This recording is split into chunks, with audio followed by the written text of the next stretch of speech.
Hello and welcome to Apex Extra Live, Kaizen for Advanced S&OP with Jenny Schneider.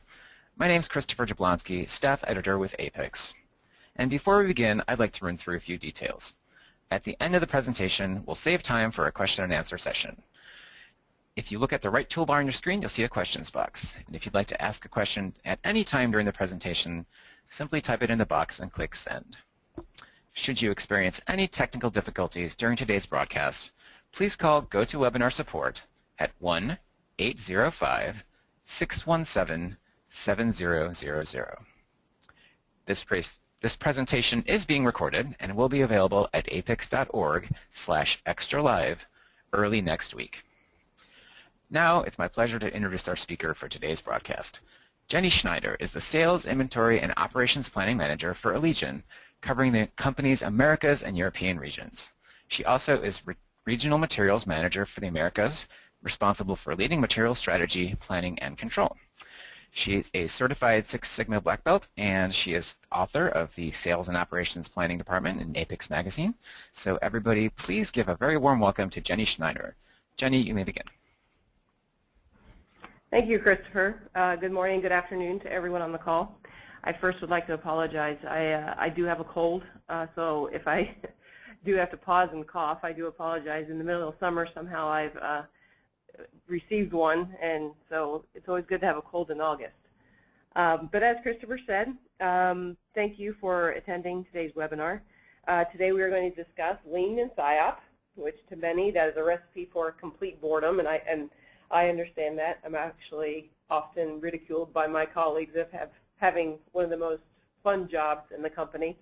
But for those of you on this webinar, you have decided that S&OP is not interesting enough, and you want to add the concepts of Lean into your daily lives to make it far more interesting.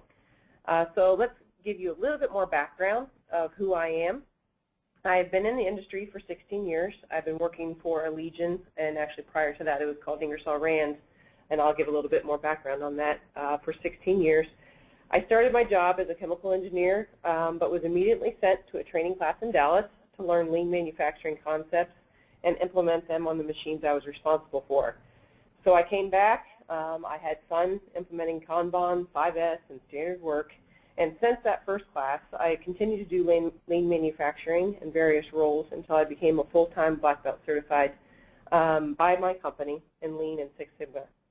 I continued my Lean journey up until 2008 when I took the role as PSYOP manager. However, I didn't really stop my Lean thinking in 2008.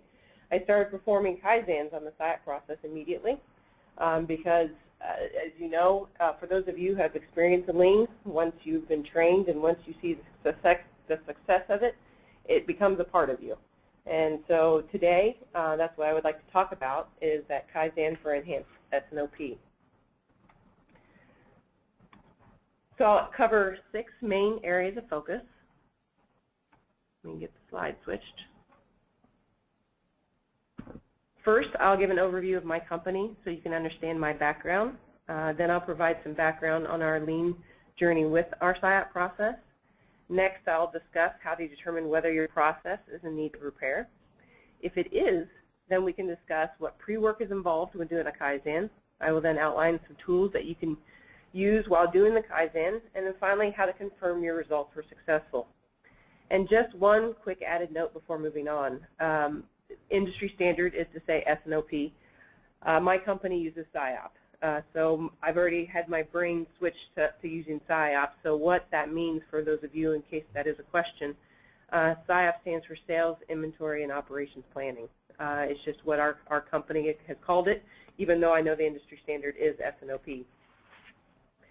So, who is Allegion? In order to understand our PSYOP process, I want to kind of give you some understanding of what our industry is.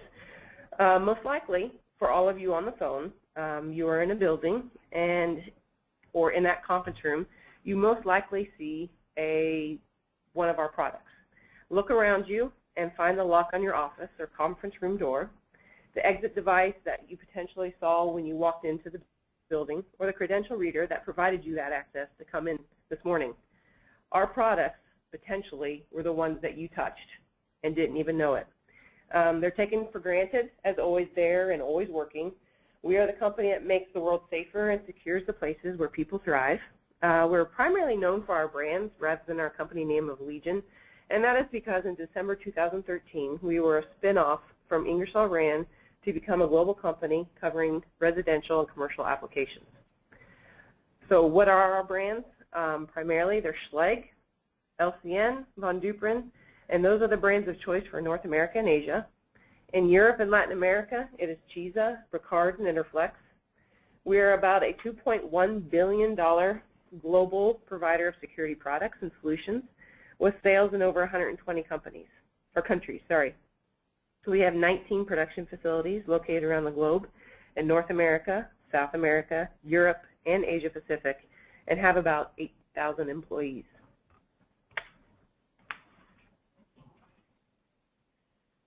So Allegion focuses on the opening in both commercial and residential applications. In commercial, examples include schools, hospitals, and airports. In residential, we provide solutions for your home through the big box stores of Lowe's, Home Depot, and Menards. Go down any of those lock aisles, and you'll see Schlage as one of the predominantly visual brands that you'll see at one of these 3 big box stores. We also directly work with the contractors and builders of communities and new neighborhoods to make your new home safe and secure. Our focus on electronic security has recently released some exciting news. For those of you who know anything about iPads and iPhones, you've heard of a company called Apple. Recently, at their Worldwide Developer Conference, Apple introduced their new HomeKit. They provide a common way for companies like Allegion and other home automation devices to integrate with an iOS device, and is under the control of most likely Siri. Basically what HomeKit will do is you'll be able to give a simple command in your home that says, time for bed, or Siri, I'm going to bed. And HomeKit will take your Schlage lock and lock it. It'll set the thermostat and dim the lights. So basically this HomeKit product that Apple is introducing will take a grouping of devices into what are called scenes and be able to take our home into the next generation of building automation. Also, we recently announced Engage technology for the commercial application. It simplifies the ability to connect people, openings, and access management to deliver cost-effective intelligence and efficiency to any building and office. Through this Engage mobile app, the managers of your buildings that you are currently in can easily control in real time the access of employees and visitors, as well as monitor usage. So that's who Allegion is. Now let's talk about SIOP and the reason why we're here. We have a standard process. It's done monthly. It's facilitated by a SIOP team. We have the same process in North America, South America, Europe, and Asia. The active participants in the process, or what I will refer to as stakeholders going forward, include sales, finance, product management, marketing, operations, materials, and HR.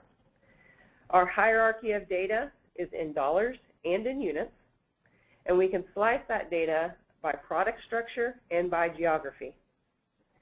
To give you a little bit more detail of what our 5 steps are, our first one is new demand. The meeting, there's a meeting done monthly by product management. This is not necessarily done at the same time always. Our new demand and demand management step 2 are somewhat combined into one, but we receive information on new products monthly. SIOP is a part of all phase gate reviews of new product launches, and the forecast that we receive on a monthly basis are entered into our forecasting tool called Demantra when that forecast is available. So now demand. It's really a 3-step process, demand management is. It starts on day 3, where the SIOP team uses a tool called Oracle VCP Demantra to generate a baseline statistical forecast. That forecast is then sent out to all of our sales managers to review in dollars and make any adjustments that they feel based on customer patterns, promos, market indicators, any large orders that are in the pipeline, and they'll make adjustments to that statistical forecast and do it directly into the Demantra forecasting tool. It takes no more than 30 minutes to 60 minutes of their time once a month. That's completed on day 5. Then once they're done, on day 7 or 8, we hold our demand meeting.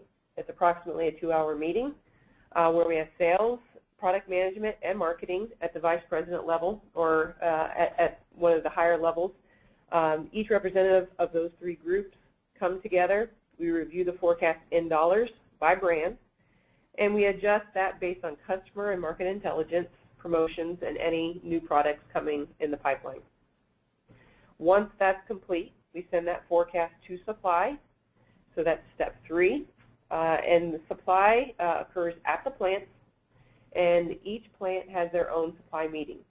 That occurs during days 11 to 15. It's a 1-hour meeting at each plant, and the plant manager, materials manager, ops, and finance managers all attend along with the master scheduler. They review that plan in units. During this meeting, they understand how the plan compares to the demonstrated capacity and identify potential constraints in 3 primary areas of machine, people, and supplier. They develop the supply plan and countermeasures and escalate any issues. Next is partnership on day 16, where we have a 1 to 2-hour meeting. Sales, product management, marketing, ops, materials, and finance. High-level managers attend. We review in dollars. And the primary purpose of that meeting is to review and improve the forecast, take action on any imbalances between demand and supply, resolve the issues, and develop countermeasures. Once that meeting is complete, we finally end with executive review, which is approximately day 18. It's about a 1 to 1.5 hour meeting. It's the same attendees as partnership. However, we add in the president, controller, and the HR manager. The goal of that meeting is to review the forecast, review the financial impact to our annual operating plan, approve countermeasures, resolve issues, and approve the forecast. So that is our basic SIOP process. I know that was a lot of information, but I feel it's important to understand a company's SIOP process as I'm discussing it going forward and how Kaizen affected us and how we used it. So looking at our maturity path, I want to give you a high-level overview of some of the key points. You can see it's been a long road. It's been a good road. We had a lot of quick wins very early on. So at this time, while we continue to improve and still focusing on the process and continuing to do Kaizens, a lot of our major changes really happened quite a few years ago. So we first started in 2006 when our SIOP process began. And Ingersoll Rand was a company of bolt-ons. So we had quite a few different data systems. So much of the focus in 2006 and 2007 was really on infrastructure, initial SIOP implementation. We did a lot of training, had some SIOP meetings held, and started to use the data. However, in 2008, we really started the Kaizen culture in SIOP. We had a series of Kaizens. We had one on our demand, then we did one on supply, then we did one on the partnership and executive combined. Based off of those Kaizens, we increased our engagement, we standardized our meetings, we standardized metrics, and we focused on exceptions rather than everything, and really did a lot of training. The results of those Kaizens were huge. We had one set of numbers coming out of these Kaizens. The SIOP plan equaled the financial plan. Sales owned the forecast, whereas before it really did not have an ownership. We had multiple people who were provided information, and everyone owned it, which, you know, in some companies that might be good, but really you want that ultimate ownership to lie with one business function. We had our first executive meeting. We had one partnership meeting versus a partnership meeting by brand, and we started the supply meetings. In 2009, we continued to do Kaizens and focused on stability and continuous improvement. Product management and marketing started to become fully engaged. And then in 2010 is when we started doing or started to implement our Oracle VCP Demantra. Also during that time, I consider that was the year of Poka-Yoke. And I'll talk about Poka-Yoke shortly, where implementing Demantra really helped us to standardize our process, so it helped in our standard work. And it eliminated a lot of errors that were being made because we used Excel.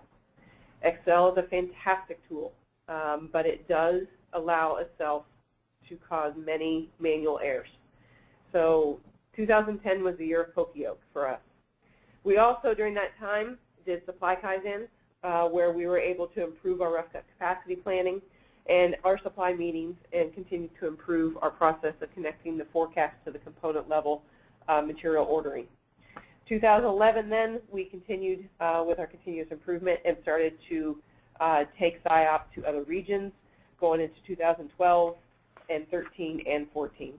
So it's really been quite a few, at least every year we've had Kaizens. Some have been longer than others in the sense of it could have been a 3-day Kaizen. We've actually held 4-hour Kaizens. So every year, though, we have held at least 1, if not 2 Kaizens on our SIOP process. So does your SIOP process need to be repaired? That is a question that is a loaded question. I think any process, regardless of SIOP or anything, can always use some continuous improvement. So how do you identify where to focus in on? I've identified 4 areas. There's obviously many ways of doing this. The classic way is to start with a process map, put it up on a wall with a team, identify those gaps in the process map, and then start identifying Kaizens from them. That is the classic correct way to do it. However, there is other ways of doing that. Because I find with SIOP, sometimes it's best to do the process map during the Kaizen itself. So if you're doing the process map during the Kaizen, how do you identify where to focus? Well, one of the first ways, and this is one way that many people use, is to use a checklist. There are hundreds of S&OP effectiveness checklists available.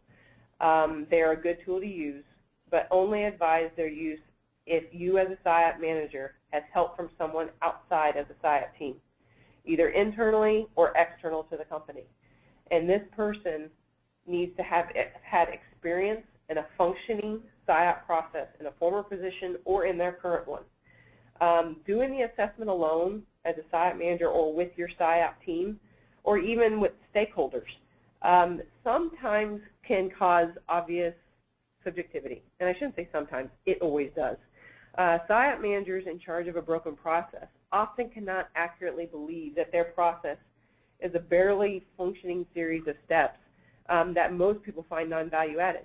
And I'm not saying every SIOP process is that way, but if you are a SIOP manager of a process that is broken, sometimes it takes an external person or someone who can give a more subjective opinion to help them to understand where their process is broken.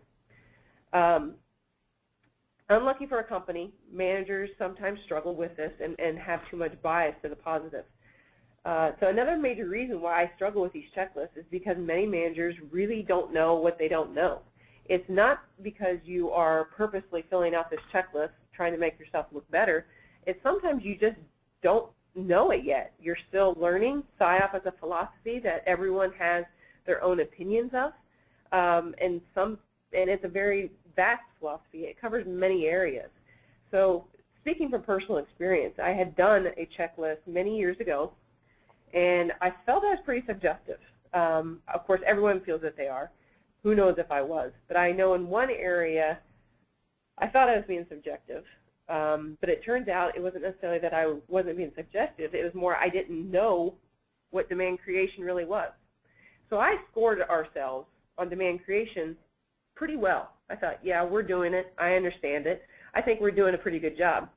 Well, a year later, after learning more about it and starting to improve our demand creation, I repeated the checklist and learned that I was really clueless on how demand creation is used and still had a very long way to go. So it's either subjectivity or the fact that managers sometimes, like I said, don't know what they don't know. That checklist sometimes can cause problems. So they're a great tool to use. However, I caution to make sure that you have an external help when filling out that checklist. Another way to determine if your process is in need of repair is to benchmark. That's a classic way. Every year on my my goals for that year, I have at least 1 or 2 benchmark opportunities. No company does everything perfect. So don't look for that perfect company out there that does SIOP really well. You could go to any company that has SIOP, and they might do demand better than supply, or they might have a really good executive meeting, or they might have a really good partnership. There's something that you can learn from. Now, if you specifically need help with supply, then obviously find those companies who feel that they do a good job. And there are many, many ways to find out who those people are. But to also explain the more recent experiences, just a couple months ago, I benchmarked an external company on large order process. We've been doing large order process for years, but it's always time to look at your SIOP process and say, what areas do I need to improve on? We decided to focus in on large orders this time. We talked to a company who does a pretty good job with their large order process. We benchmarked them. We talked to them for an hour. You don't necessarily need to go to them. You could do it over the phone. And they gave us some good ideas. We may not implement exactly what they do, but the purpose of the benchmark is to make you and your team to start thinking in a new way and ask some questions to help you think in a new way and determine what those gaps are. And some of those questions could be, when and why did you start your SIOP initiative? Or when and why did you start your large order process? What are the key attributes to your success for that large order process? What are your weaknesses? That way you can understand and apply that to your own internal and understand, okay, this is where our gaps are and this is what we need to focus on. And number 3, sometimes your process isn't necessarily broken. It's actually really working well. Now there's always areas to focus on, but sometimes, it's doing really well and you don't want to rock the boat too much.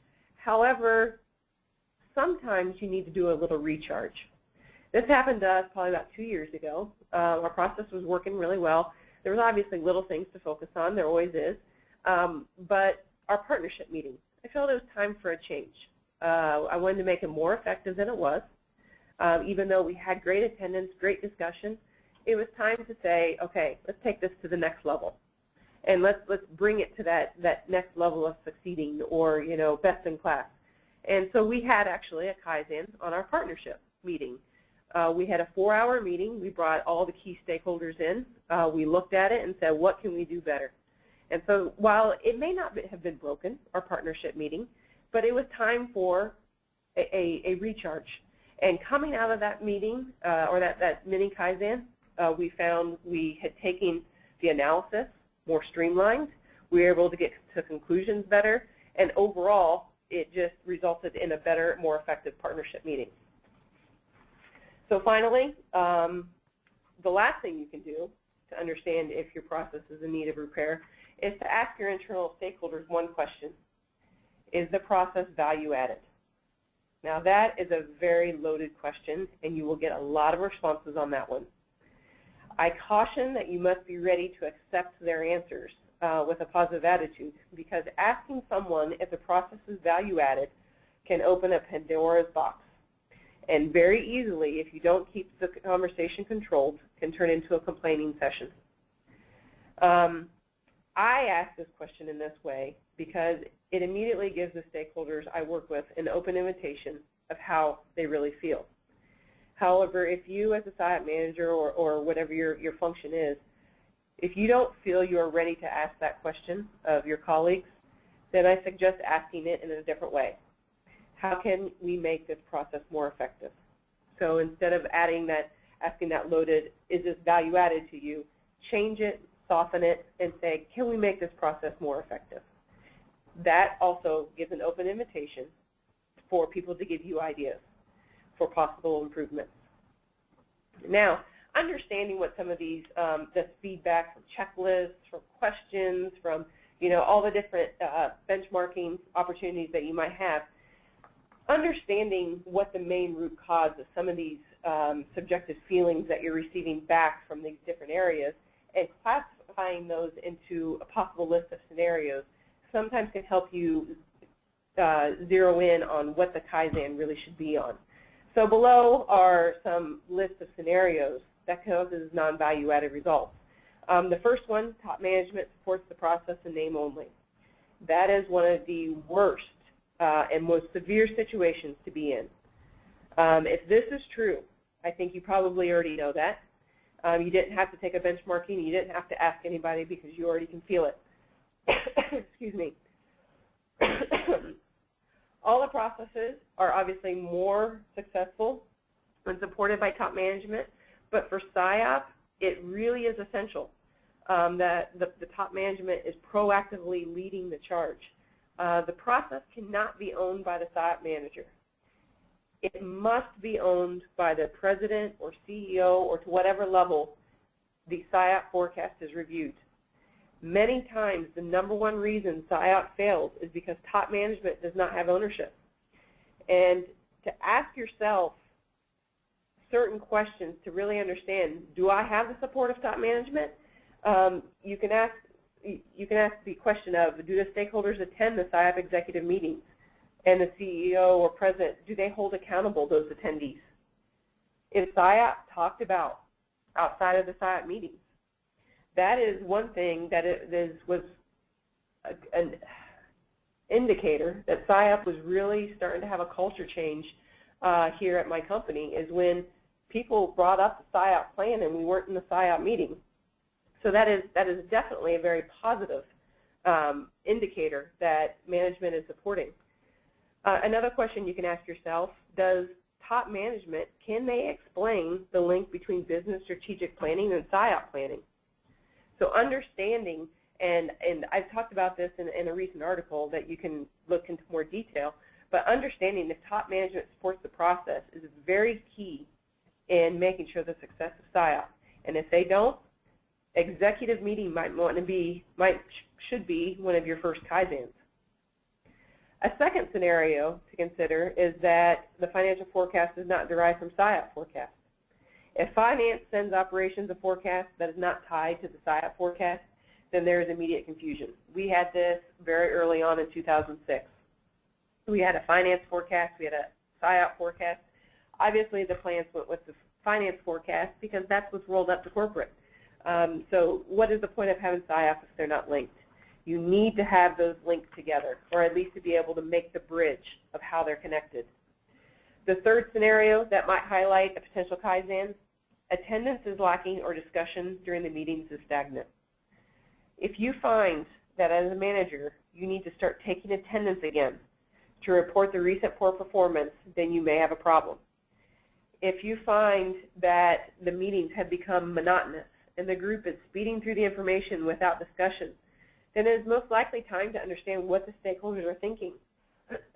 Possibly the group is ready to take it to the next level because they're maybe like, well, you know, the meeting's fine, it's running, I get the information I need, I don't ask a lot of questions. Or it's potential the group needs some retraining, some refocus.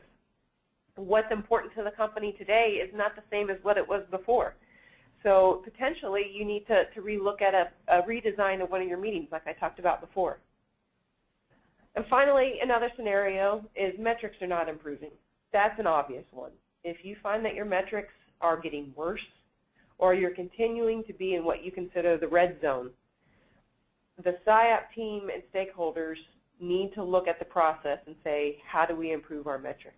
And that right away can be a Kaizen. So there are many other scenarios that can cause your company to do a Kaizen. These are just 4 of them. But let's go ahead and get into the Kaizen itself. Jenny, I want to jump in for just a sec. We got a really interesting question on this last section.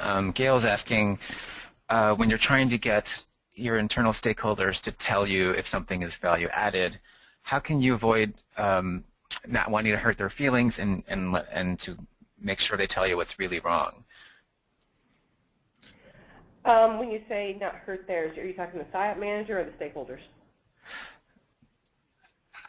That's a good question. I think it's I think the question is geared towards the SIOP manager's feelings, but I guess it could be anyone's feelings. That's it. Okay. I would say, as a stakeholder, if you're answering that question, I think the good way of doing it is to explain to them, this is what I feel when I go to the meeting of the data that is being presented does not pertain to me, and this is why. I don't know how to interpret this data. or I don't, it's quite possible the stakeholder, and I don't know obviously your current situation. Do you understand the data being presented? Recently, I had an experience where there was a new manager, and we went through the training and explained to this person the PSYOP data and everything. However, it was the first time he had ever seen it.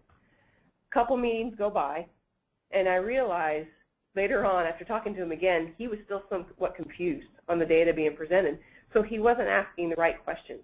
And so to him, the process really wasn't value-added because he didn't understand it. So we had to do a retraining, and that's something that is the responsibility of the SIOP manager, to make sure that your stakeholders are engaged, involved, and really understand what's being presented. So if you're giving that feedback to the SIOP manager, put it into your situation. This is why it's not working for me. And I would speak specific details, because if you don't speak specific details, then the SIOP manager doesn't know what to attack. I hope I answered the question. All right, so let's talk Kaizen. What does Kaizen mean? Hopefully, most of you on the call have at least participated in a Kaizen event once in your careers. If you have not, no big deal. There's so much information out there, you will not have any problems finding information to help you. But Kai stands for change and Zen is good. So Kaizen is a practice of continuous improvement. It is a Japanese business philosophy that has been brought here to the United States many decades ago. But basically, it's focus of a continuous improvement on our work practices, our personal efficiency in both manufacturing and transactional environments. Most people think of Kaizen and they think manufacturing right off the bat. Our company did the same thing. For the longest time, we were doing Kaizens in manufacturing, and finally, back in the 2000s, we started doing transactional ones. And those are amazing, the amount of productivity that can be found in your transactional environment. Just looking at the SG&A and what kind of improvements you could be made to that. It's use of Kaizen is very important, especially in the transactional world, like I said, because basically it comes down to it's a cross-functional group of people who are dedicated to a focused scope of work over a short period of time. So you are throwing the best of your best people, and you're focusing on that problem to solve it very quickly. And the results of that, in my experience, have been, sometimes astronomical. Very good results. You do a Kaizen based on observing processes. You brainstorm. You work as a group. You try new ideas, and then you measure the results. The one thing, and I mentioned this earlier, common myth of Kaizen is that they have to be a week long. They don't. So quite often, a lot of companies or groups don't want to do a Kaizen because they're like, I can't pull away from a week from my job. I don't have time for that. Kaizens can be a week. They could be a day. They could be a few hours. I told you about a Kaizen we had a couple years ago that was only 4 hours long, and the result of it was a new partnership meeting redesign that was much more effective.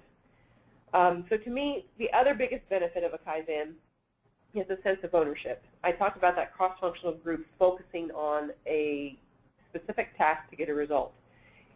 That cross-functional group coming out of the Kaizen will have a sense of ownership, whereas if you didn't include them before, they would say, oh, well, it's something that came out of the PSYOP team.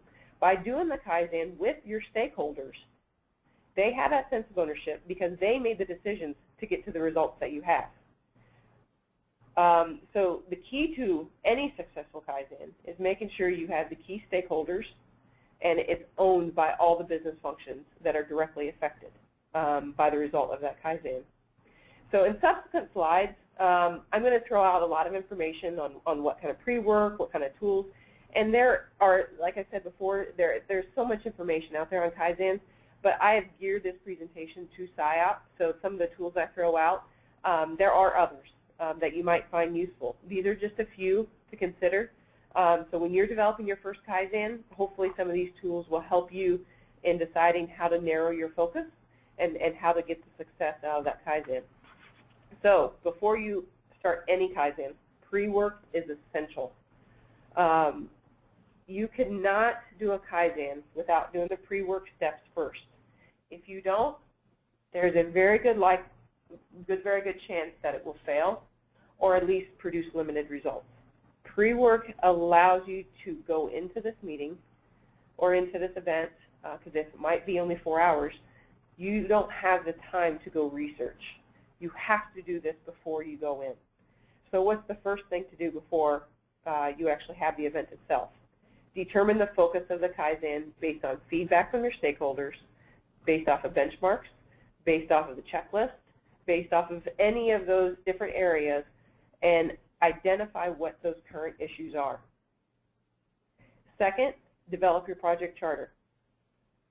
Understanding what the issue is, that primary issue, putting it into a charter where it outlines the expected customer benefit, your metrics that you hope to improve, why do you want to do it, what's the business case, what is the opportunity for improvement, and very important, what is the scope.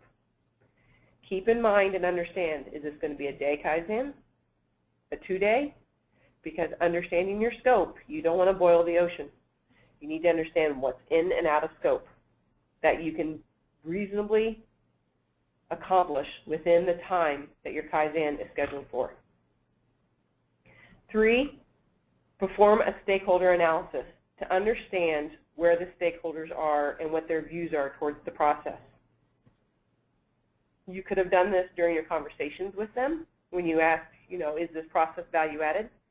But I highly suggest do this stakeholder analysis and keep it to yourself.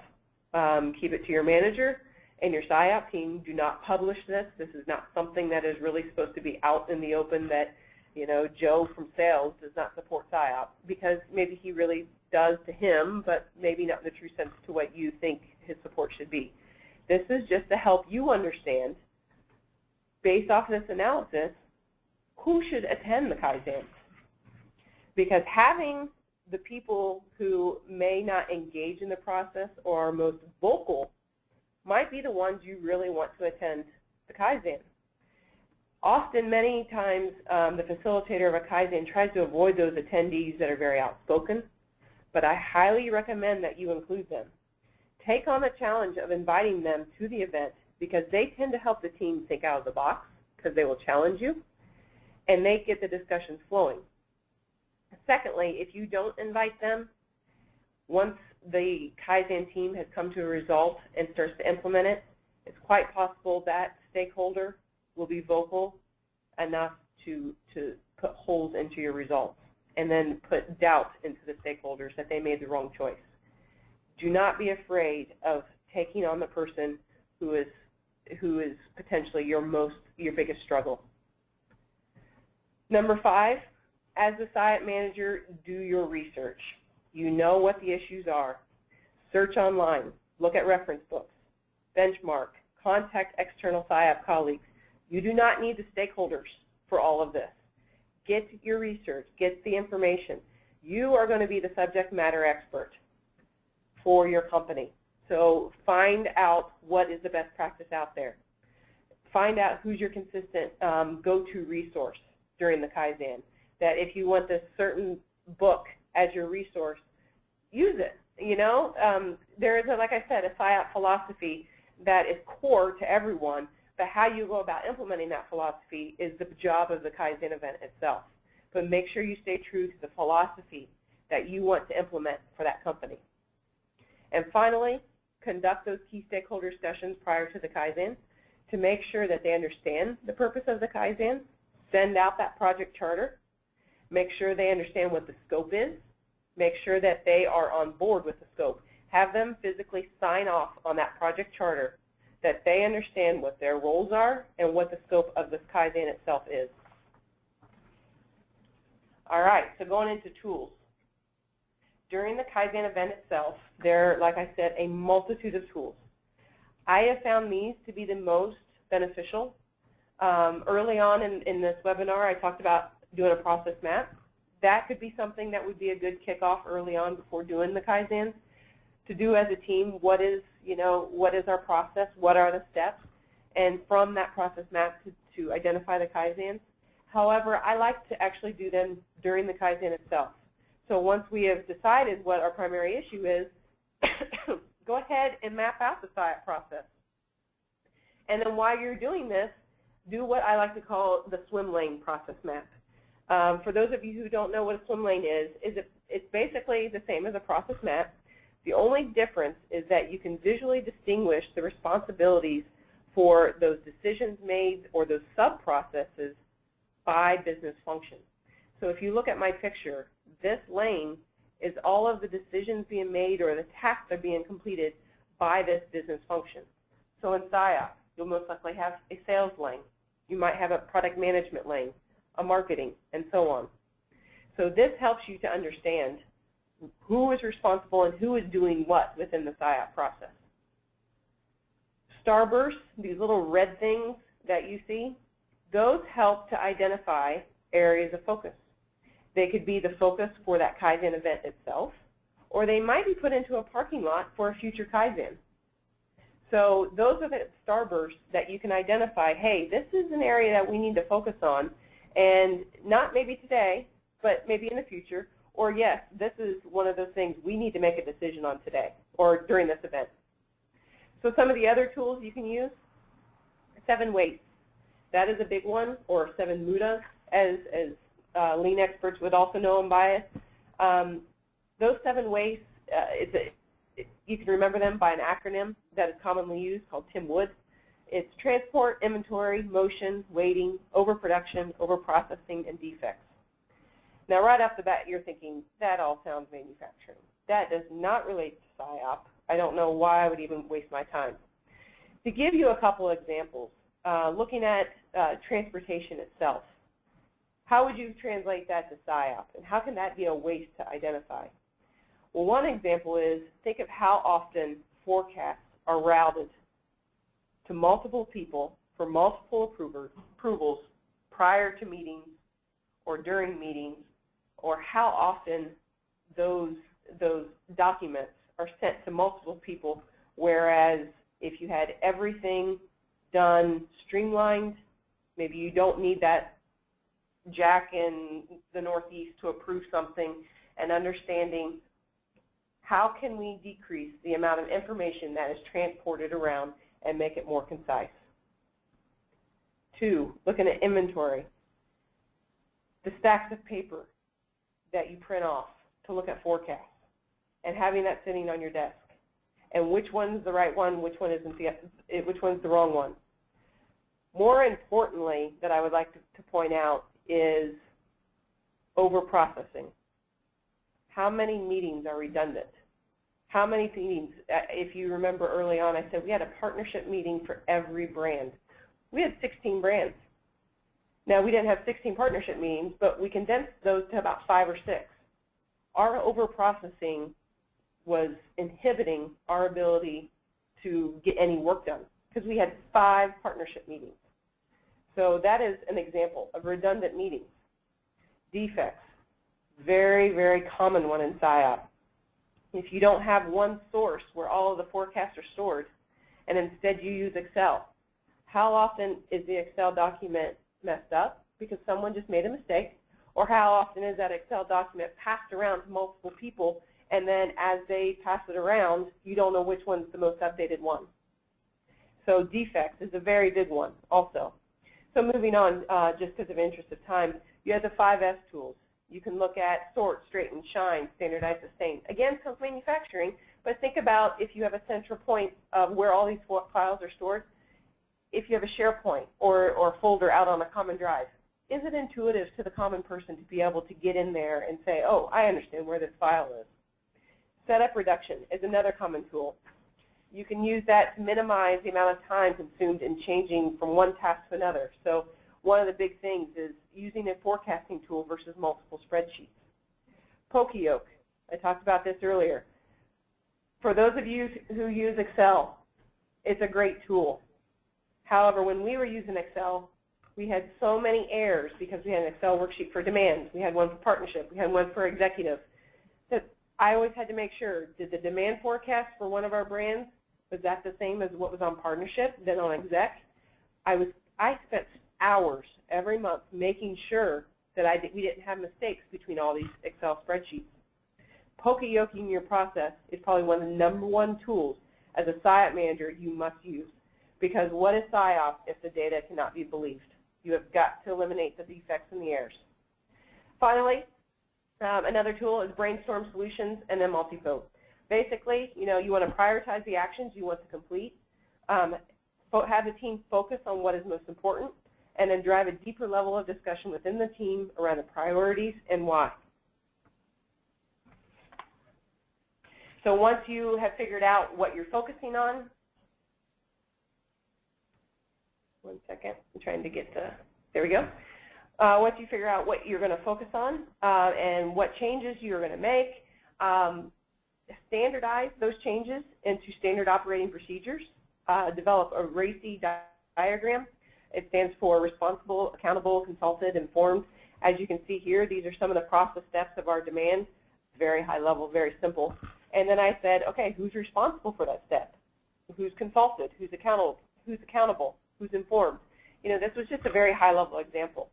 But it's very important because those stakeholders of Joe, Sandy, Bob, and Mark will then very clearly understand, oh, this is what I'm responsible for.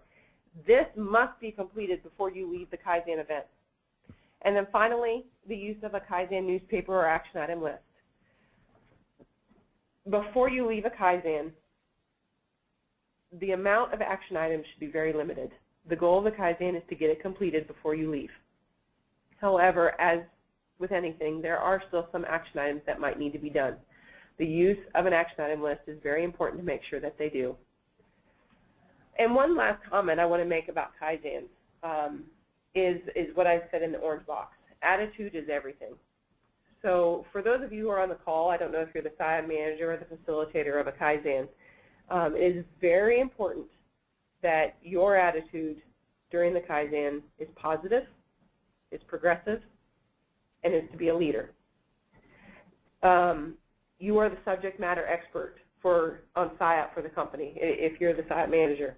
However, that does not mean your way is the right way and all decisions made by you are the right ones. Be open to other ideas. I talked about SIOP philosophy being a philosophy, and how you go about doing it is really up to your company. There are multiple ways of doing SIOP. However, as the SIOP manager, you also need to be ready with the answers during times where the team is struggling, and be ready for those ideas to keep the discussions going. Use your resources. Use that person or that book that is kind of considered your go-to book. A long time ago, I chose my go-to book. I have a book that is on my shelf that I've opened multiple times. Those two authors have helped me often when working out what direction our company was going. And so have that philosophy that you want to stick with and keep that as your go-to. So in conclusion, how you confirm your results from a Kaizen is very important to continually train on the new process, to continually monitor it, to make sure that everyone understands. SIOP is a monthly process. So you do it once a month. One stakeholder might forecast, your sales manager forecast one time a month, and won't do it again for another 30 days. So making sure you continually monitor, continually train as needed, the new process is very important. So in those days and weeks after the Kaizen, confirm it with a success by saying, did we get the expected benefits that we outlined in our project charter? Are our metrics improving? Do stakeholders seem more engaged in talking SIOP outside of SIOP? Are the meetings, do you have better attendance? Are the process steps more streamlined? Can I find my sheets, and are there errors in the sheets anymore? Or my files, I should say. SIOP is discussed outside of meetings, and the stakeholders have clear ownership for their responsibilities. So in conclusion, many books and articles will tell you, get an expert on the SIOP process internally or externally. They can help you, that is for sure. But I would say, benchmark. Find your go-to book. Then perform those Kaizens. I suggest the best approach to continuous improvement is a collaborative effort with all of the stakeholders using a transactional Kaizen. The result is a sense of ownership, by those who attended, and they receive the information they need to succeed. One final thought to remember, though, is do not let perfection get in the way of continuous improvement. Some people are intimidated with thought of doing Kaizen because they've never done it before. Don't let that stop you. Encourage yourself and encourage others to jump in. Start with a limited focus. Do a 4-hour Kaizen and score a quick win and then repeat it. If you start to score those quick wins, you build confidence and stakeholder engagement, and your future Kaizens will be much more successful. Okay, thank you. And thank you, Jenny. It's time, of course, to look at your questions and see what answers we can get for those. We have a number of questions that have already flowed in. Just as a reminder, if you have a question for Jenny, please look at the questions box on the right of your screen and click send when you have your question in there. So I'm going to start right away with a question that came in from a number of people. Jenny, are you able to share the name of the book that you recommend as your go-to book, or the one that you use for yourself, rather? I don't know. That is a good question. I do not. I do not have approval from the authors to do so, so I probably should not. But I'll say it's an orange book. Okay. I guess we'll leave it at that. Well, thank you. I'm sorry. I don't know if I'm approved to do so. I think that's fine. Okay. I think we'll all understand. All right. Well, let's move on. Another question that came in from a number of people is about measuring success or looking at metrics. So do you have any metrics about how to actually measure that your SIOP process is improving your operations? Operations-wise, what we do, if you're saying operations of SIOP, we use forecast bias and forecast quality. Those are our two primary metrics. And if you're just starting SIOP, start measuring attendance. That's definitely a metric. Now, we don't do that anymore, but it is something that's good for those who are just starting. How effective your SIOP process is in operations, it really comes down to inventory turns, lead time. Now, can you directly associate SIOP to those metrics? Sometimes no. But one of the things that you can definitely look at is how often are stockouts happening? Are those improving? If your material component ordering is tied directly to your SIOP forecast, look at and track stockouts and make sure that you also understand the reasons for stockouts, because sometimes it's not our fault. The supplier may have a shutdown. Who knows what can be happening? But that's another way of looking at it. But in operations, it's your core metrics. Are you improving lead time? Are you improving the overall efficiency of materials being able to provide that material on time to fulfill the orders? It's basically a supply plan accuracy. So you look at your supply plan, how accurate was it? Great. Thank you. Our next question, this is from Sergio. Could you tell us if was creating a lean culture a prerequisite to implementing SIOP at your organization? No. I would say definitely not. I think having a lean culture helps. And one of the things, if as a SIOP manager you are not comfortable performing the Kaizens yourself, if you do have a lean culture, call on some of those senseis or lean managers or Six Sigma managers, whatever your culture is, ask them for help and giving you guidance, or they could facilitate them themselves. But I would definitely say you do not need a lean culture before doing SIOP. You can implement a lean culture within SIOP yourself. All right, and Nancy asks, in the beginning of your company's SIOP journey, did you start with very limited resources such as like Excel or a very small staff, and then how were you able to justify additional resources? Actually, we have the same resources as we did back in 2006. I find that one of the purposes of Kaizen is to allow you to streamline your processes so that you can get more work done more efficiently. One of the big things that we implemented, and now we were ready for it. I don't suggest everyone out there say, okay, we have to implement a statistical tool. I'm not saying that, because if your process isn't ready for it, keep doing Excel until you're ready. But when we implemented Demantra, we cut so much time out of our group because we were constantly working and working to make sure that all the data was right. Because to reiterate, if your data is wrong, then what are you? PSYOP is data. And so you have got to make sure that your data is correct. And one of the things we did to poka-yoke our process was to implement Demantra, and it decreased the amount of time spent during especially the first and third week checking all this data within Excel. So if anything, Kaizens, what it does is help you to eliminate some of those needs for additional resources because you're focusing on the areas that need improvement. You are looking at your reduction of time. You're poka-yoking things so you don't have to worry about doing anything anymore. You're 5S'ing it so that it's easy to find the documents you need. You're not transporting files all over the place and then causing issues. So Kaizen will help you to eliminate the overwork that your team is doing now. All right, thanks, Jenny.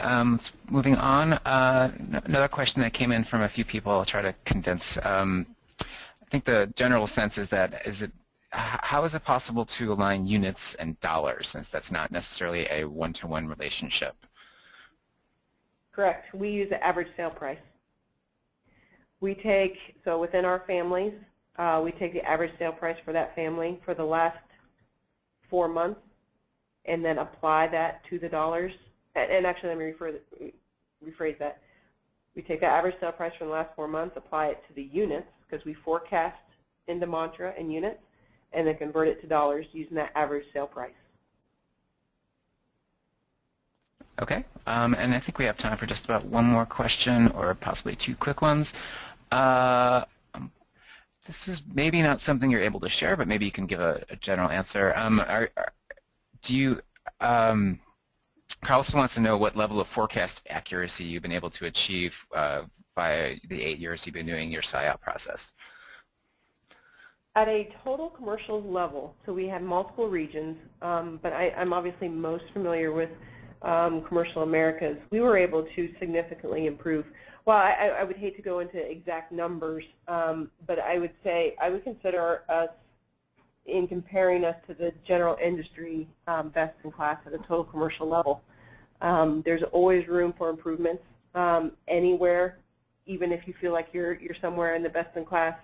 But you can see, if you were to look at our history at a total commercial level of, oh, here's where that Kaizen happened, and we improved, and look at the metric. So there is a definite correlation between Kaizen and our metrics, and saying, oh, yep, I can see where that improved, and we see a jump. So our correlation between the Kaizens and metrics is something that can easily be explained to many people, and hopefully you can see that as well. Keeping in mind that there are multiple factors that can improve your forecast bias. But that's why I really believe in the Kaizen culture, because you can start to see those improvements. And if you don't see the improvements, then maybe your focus is a little different, and you need to look at the process map and say, okay, how can I directly improve our metrics? Looking at this process map, where are the starbursts that we've identified that can help and directly affect our forecast bias metric to make that improvement? So you'll see it as you start to implement these Kaizens. You'll see the benefits. All right, thank you. And with that, I think we'll have to call this edition of APICS Extra Live to a close. Jenny, thank you so much for your time today, and it was a great presentation, and I hope everybody got a lot of value out of it. Thank you very much. And to our attendees, if you have any additional questions, you can send those to our editorial@apics.org, and we'd be happy to forward those to Jenny. You can also find her email address in her articles in APICS Magazine. And we'll also be sending the entire list of questions to Jenny so she can look at those. And thank you very much for those. This concludes this edition of APICS Extra Live. All content and materials in this edition of APICS Extra Live are the property of APICS and Jenny Schneider and Allegion, and are protected by the United States and international copyright laws. All rights are reserved.